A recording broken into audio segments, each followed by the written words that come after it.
अध्याय 11 बाबेल येथील बुरुज। सर्व पृथ्वीची एकच भाषा, एकच बोली होती। पुढे असे झाले की पूर्वेकडे जाता जाता त्या लोकांस शिनार देशात एक मैदान लागले। तेथे त्यांनी वस्ती केली।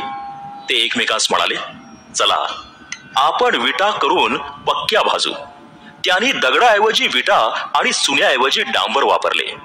मग ते म्हणाले, चला आपणासाठी एक नगर आणि गगनचुंबी शिखराचा एक बुरुज बांधू आणि आपले नाव करू, म्हणजे सर्व पृथ्वीच्या पाठीवर आपली पांगापांग होणार नाही।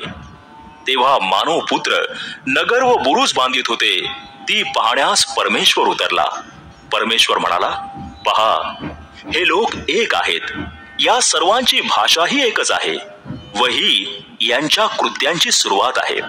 आणि हे जे काही करण्याचे योजतील ते करण्यास यांना कशानेही अटकाव होणार नाही। तर चला आपण खाली जाऊन यांच्या भाषेचा घोटाळा करू, म्हणजे यांस एकमेकांची भाषा समजावयाची नाही।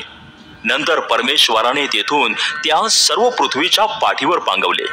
याप्रमाणे त्यांचे नगर बांधावयाचे राहिले, म्हणून त्या नगराचे नाव बाबेल असे पडले, कारण त्या ठिकाणी परमेश्वराने सगळ्या पृथ्वीच्या भाषेचा घोटाळा करून तेथून त्यास सर्व पृथ्वीच्या पाठीवर पांगवले।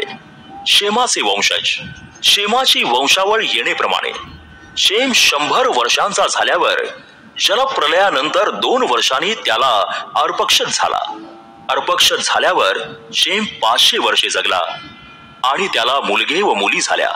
अर्पक्षद 35 वर्षांचा झाल्यावर त्याला शेलह झाला। शेलह झाल्यावर अर्पक्षद 403 वर्षे जगला आणि त्याला मुलगे व मुली झाल्या। शेलह 30 वर्षांचा झाल्यावर त्याला एबर झाला। एबर झाल्यावर शेलह 403 वर्षे जगला आणि त्याला मुलगे व मुली झाल्या। एबर 34 वर्षांचा झाल्यावर त्याला पेलेग झाला।